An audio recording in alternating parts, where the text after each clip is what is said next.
हवामान विभागानं कोकणामध्ये ऑरेंज अलर्ट जारी केला आहे। त्यानुसार कोकणातल्या अर्थात रायगड, रत्नागिरी, सिंधुदुर्ग जिल्ह्यातल्या जर एकंदरीत पावसाची परिस्थिती बघायला गेलं तर काही ठिकाणी मुसळधार, काही ठिकाणी अगदी सरींवरती पाऊस सध्या आपल्याला बरसताना दिसून येतोय। रायगड, रत्नागिरी, सिंधुदुर्ग या जिल्ह्यांचा जर आपण विचार केला साधारणपणे पेन सारख्या पट्ट्यामध्ये पावसाचा जोर आहे, पण अगदी महाड, मानगावमध्ये पावसाचा जोर मात्र दिसत नाही। त्यानंतर आपण रत्नागिरी जिल्ह्यामध्ये जर का आलो तर रत्नागिरी जिल्ह्यातल्या खेड, दापोली, मंडणगड, चिपळूणपर्यंत पावसाचा जोर आपल्याला दिसून येतो। पण त्याच वेळेला अगदी संगमेश्वरपासून आपण पुढे आल्यानंतर अगदी पार राजापूरपर्यंत पाऊस साधारणपणे तुलनेनं काहीसा कमी आहे किंवा अगदी सरींवरती बरसताना दिसून येतोय।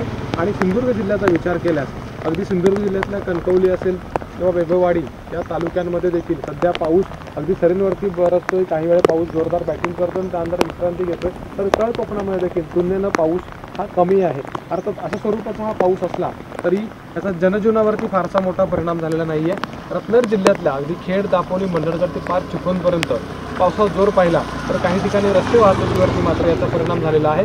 अर्थात सध्याचं आपण वातावरण बघितलं तर पावसाला पूरक आहे आणि दुपारनंतर साधारणपणे दक्षिण कोकणात किंवा रत्नागिरी जिल्ह्याच्या देखील दक्षिण भागामध्ये पावसाचा जोर काहीसा वाढतोय।